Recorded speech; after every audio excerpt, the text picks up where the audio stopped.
एक इंसान जो सबकी हेल्प करता है, सबके लिए अवेलेबल रहता है, कभी ना नहीं बोलता, पर फिर भी अकेला रहता है। ना रिलेशनशिप बनती है, ना रिस्पेक्ट मिलता है, लोग यूज़ करते और चले जाते हैं।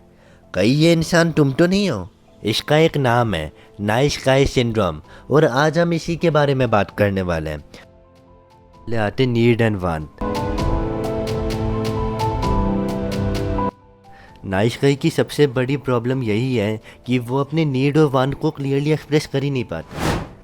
नीड वो होता है जो कि सर्वाइवल के लिए ज़रूरी होता है, जैसे कि रोटी, कपड़ा, मकान। और वांट वो होता है जो तुम चाहते हो लेकिन डायरेक्टली मांगने में डर लगता है। एक एग्जाम्पल से समझते हैं। तुमने कभी किसी के लिए बहुत कुछ किया होगा, उसकी प्रॉब्लम सॉल्व की होगी, बर्थडे प्लान किया होगा, हमेशा अवेलेबल रहे होंगे, और अंदर ही अंदर ये एक्सपेक्ट किया कि वो भी तुम्हारे लिए इतना ही करेगा। ये तुम्हारी वांट है, तुम्हें उसकी नीड है, उसको तुम्हारी नहीं। जितने भी नाइस गाय होते हैं ना, उन्होंने बचपन में सीखा होता है कि अगर वो सीधा मांगेंगे तो लोग उन्हें सेल्फिश या मतलबी समझेंगे। तो ये चीज़ें उसके बिहेवियर पैटर्न में दिखती हैं। चलो इसकी साइकोलॉजी समझते हैं। जब बच्चा छोटा होता है तो उसकी पूरी दुनिया उसकी सराउंडिंग होती है, यानी कि उसके पेरेंट्स। वो हर चीज़ के लिए अपने पेरेंट्स पे डिपेंडेंट होता है, और यहीं पर उसका एक डर बन जाता है कि कहीं उसके आसपास के लोग उसे छोड़ के ना चले जाएं। ऐसा तब होता है जब बच्चे की नीड्स को नेगलेक्ट किया जाता है, जैसे कि उसको भूख लग रही है और कोई ध्यान ना दे रहा हो, पेरेंट्स बच्चे को डांट रहे हैं, मार रहे हैं, या उस पर फिजिकली अवेलेबल ना हो। ये उसका मेन टाइम होता है जब उसकी पर्सनालिटी डेवलप हो रही होती है, और यहीं पे उसका एक माइंडसेट बन जाता है कि कुछ भी गलत हो रहा होता है। अगर पेरेंट्स ध्यान नहीं दे रहे तो बच्चे को लगता है सब उसकी गलती है। अगर पेरेंट्स गुस्सा है तो बच्चे को इसमें भी लगता है कि उसी की गलती है। ऐसा एक माइंडसेट सबकॉन्शियसली बन जाता है। उसको लगता है कि नीड्स एंड वांट्स रखना ही गलत है। अगर वो नीडलेस और वांटलेस होगा तो सब उससे प्यार करेंगे। और जब ऐसा नहीं होता है तो जितने ये नाइस गाय है एंगर में आ जाते हैं, अंदर से एकदम फ्रस्ट्रेटेड फील करते हैं, जबकि दूसरे ने तो कोई डील साइन ही नहीं की होती है कि वो भी तुमको इतना तवज्जो देगा। इस चीज़ का सॉल्यूशन बहुत ही सिंपल है लेकिन थोड़ा हार्ड है। जितनी भी तुम्हारी नीड्स एंड वांट्स हैं, सबको समझो कि तुम्हें चाहिए क्या, एंड उस पर वर्क करना है। सेकंड नंबर पे आता है सेल्फ अप्रूवल। सोलोमन एच करके एक साइकोलॉजिस्ट है। उन्होंने 1951 में एक सिंपल सवाल पूछा, क्या कोई इंसान क्लियरली गलत चीज़ को सही मानेगा क्योंकि सिर्फ उसके आसपास के लोग ऐसा कह रहे हैं? तो इसके लिए उन्होंने एक एक्सपेरिमेंट कराया था जिसका नाम था H conformity experiment, and answer shocking निकला। एक्सपेरिमेंट में 7-8 लोगों को एक रूम में बिठाया गया था। सबको एक कार्ड दिखाया गया था जिसमें एक स्टैंडर्ड लाइन थी और 3 comparison line A, B, C। सवाल सिंपल था, कौन सी लाइन स्टैंडर्ड लाइन के बराबर है? जवाब बिल्कुल ऑब्वियस था, आंखों को साफ दिखाई दे रहा। लेकिन कैच यहाँ पे था कि उन 7-8 लोगों में सिर्फ एक रियल पार्टिसिपेंट था। बाकी सारे एच के प्लान्ड एक्टर थे जो कि जानबूझ के गलत आंसर बोल रहे थे। रियल पार्टिसिपेंट को ये पता नहीं था। जब 5-6 एक्टर कॉन्फिडेंटली गलत लाइन बोलते थे तो रियल पार्टिसिपेंट के लिए एक डिलेमा बनता था, अपनी आंखों पे ट्रस्ट करूँ या ग्रुप के साथ चलूँ। एच ने 123 मेल कॉलेज स्टूडेंट पे ये ट्राई किया, और रिजल्ट ऐसा आया कि 75% पार्टिसिपेंट ने कम से कम एक बार ग्रुप प्रेशर में आके गलत आंसर दिया। ओवरऑल हर 3 में से एक आंसर ग्रुप प्रेशर की वजह से गलत होता था, और जो बचे हुए 25 कंफ्यूज्ड लोग हैं उन्होंने कभी आंसर दिया ही नहीं। और जब ये एक्सपेरिमेंट अकेले किया गया तो टेस्ट में एरर रेट 1% से भी कम था। ये एक्सपेरिमेंट के बाद एच ने 2 तरह के इन्फ्लुएंस को आइडेंटिफाई किया। पहला है नॉर्मेटिव इन्फ्लुएंस। यहाँ पे वो लोग आते हैं जो खुद को गलत नहीं बनाना चाहते लोगों के सामने।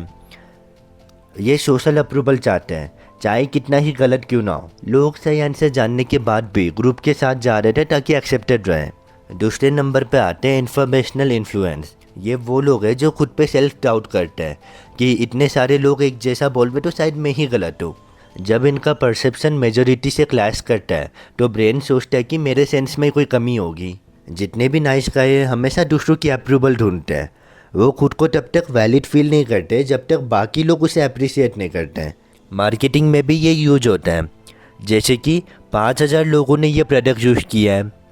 अब लोग सोचते कि 5000 लोगों ने किया है तो जेन्युइन ही होगा, लेकिन कोई ज़रूरी नहीं है। नाइस गाय के लिए तो ये डेली लाइफ है कि वो अपने ओपिनियन, अपने चॉइस, अपना स्टाइल सब कुछ ग्रुप के हिसाब से करते हैं। नंबर 3 पे आता है रिवीलिंग। जितने भी नाइस गाय होते हैं अपने रियल सेल्फ को हमेशा हाइड करते हैं। वो अपनी गलतियाँ छुपाते हैं, इनसिक्योरिटीज़ छुपाते हैं, डर छुपाते, फेलियर छुपाते हैं, क्योंकि उन्हें बचपन से सिखाया होता है कि अगर लोगों को मेरी सच्चाई के बारे में पता चलेगा तो वो मुझे रिजेक्ट कर देंगे। तो वो एक परफेक्ट मार्क्स पहनते हैं, हमेशा ठीक दिखते हैं, हमेशा सब अच्छा बोलते हैं। लेकिन जब तुम अपना असली चेहरा छुपाते हो तो लोग तुमसे कनेक्ट नहीं कर पाते हैं। वो तुम्हारी फेक इमेज से कनेक्ट करते हैं, तुमसे नहीं।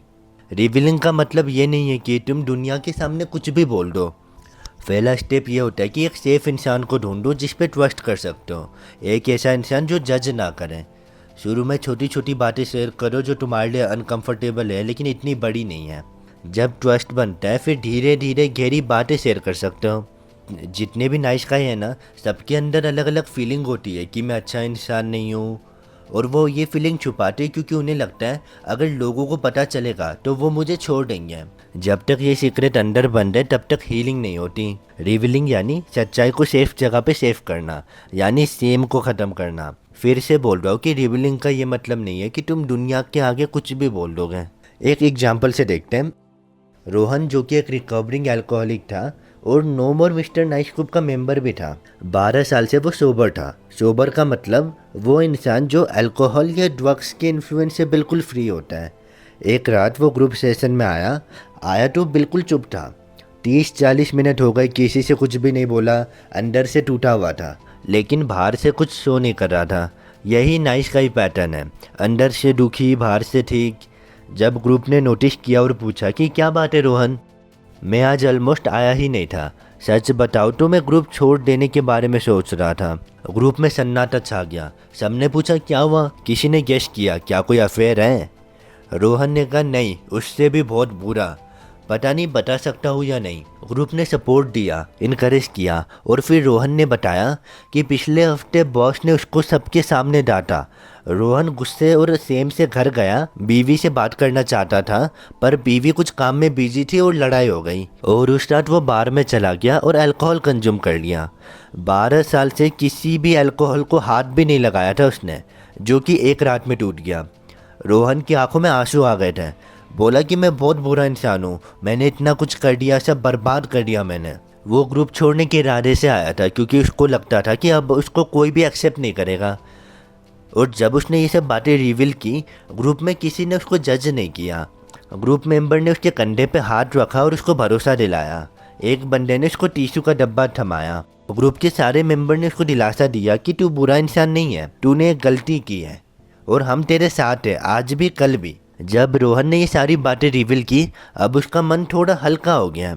वो जो बोझ अकेले उठाया हुआ था ग्रुप के साथ शेयर हो गया। अब रोहन काफ़ी हल्का फील कर रहा है।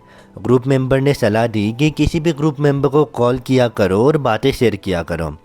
ऐसा करते करते कुछ टाइम बाद रोहन को अच्छा फील होने लगा। अगले हफ्ते वो वापस आया और ज़्यादा हल्का फील कर रहा था। इससे एक चीज़ समझ आता है कि बातें शेयर करने से मन तो हल्का होता ही है, एक डायरेक्शन भी मिलता है। फिर से ये बोल रहा हूँ कि रिवील करने का ये मतलब नहीं है कि कहीं पे भी कुछ भी बोल दोगे। रिवील करने का मतलब ये है कि अपने सेफ स्पेस के पास जाके अपना सारा दुख दर्द आप बता सकते हो।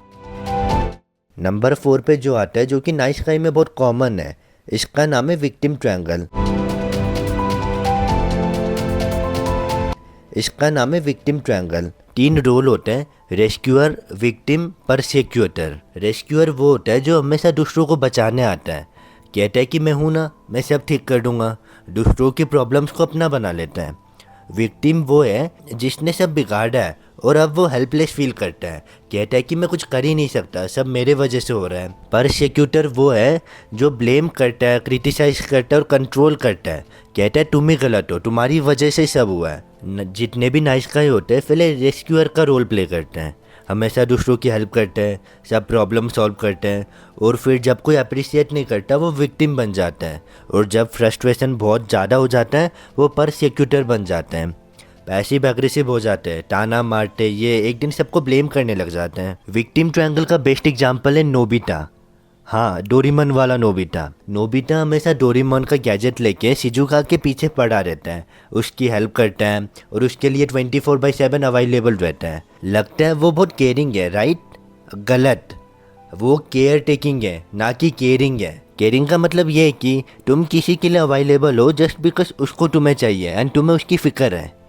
एंड केयर टेकिंग का मतलब ये है कि तुम किसी के लिए अवेलेबल हो जस्ट बिकॉज तुम्हें उसकी ज़रूरत है। शिजुका को इम्प्रेस करने के लिए नोबिता डोरेमोन की गैजेट का गलत यूज़ करता है और फिर शिजुका नाराज़ हो जाती है तो नोबिता भी उदास हो जाता है और यहाँ पे वो विक्टिम बन जाता है। उसको समझ नहीं आता कि अब क्या करें, लेकिन वो ये सब सिर्फ इसलिए करता है ताकि शिजुका उसको अप्रिशिएट करे, ताकि वो नीडेड फील करें। पर अफसोस ऐसा नहीं होता है। अब वो परसेक्यूटर बन जाता है। नीले बिल्ले कोई ब्लेम करता है कि सारी गलती तो तुम्हारी है, ना तुम वो घटिया गैजेट निकालते ना ऐसा कुछ होता। डिफरेंस समझे? जब तुम रेस्क्यूअर रोल में होते हो तो खुद को नेगलेक्ट करते हो, अपनी नीड्स को इग्नोर करते हो, अपने दर्द को इग्नोर करते हो, और जब दूसरा अप्रिशिएट नहीं करता तो तुम विक्टिम बन जाते हो। मैंने इतना किया और किसी ने अप्रिशिएट ही नहीं किया, और फिर तुम परसिक्यूटर बन जाते हो, दूसरों को ब्लेम करते हो कि सारी गलती उनकी है। ये ना एक लूप है, रेस्क्यूअर से विक्टिम से परसिक्यूटर का। नाइस का इसमें अपनी पूरी ज़िंदगी बिता देते हैं। इस चीज़ का ना बहुत ही सिंपल सॉल्यूशन है। जेन्युइनली केयरिंग बनो, केयर टेकिंग नहीं। केयर टेकर वो होता है जिसका काम ही देखभाल करना होता है। केयरिंग का मतलब है कि दोनों की नीड्स को रिस्पेक्ट करना।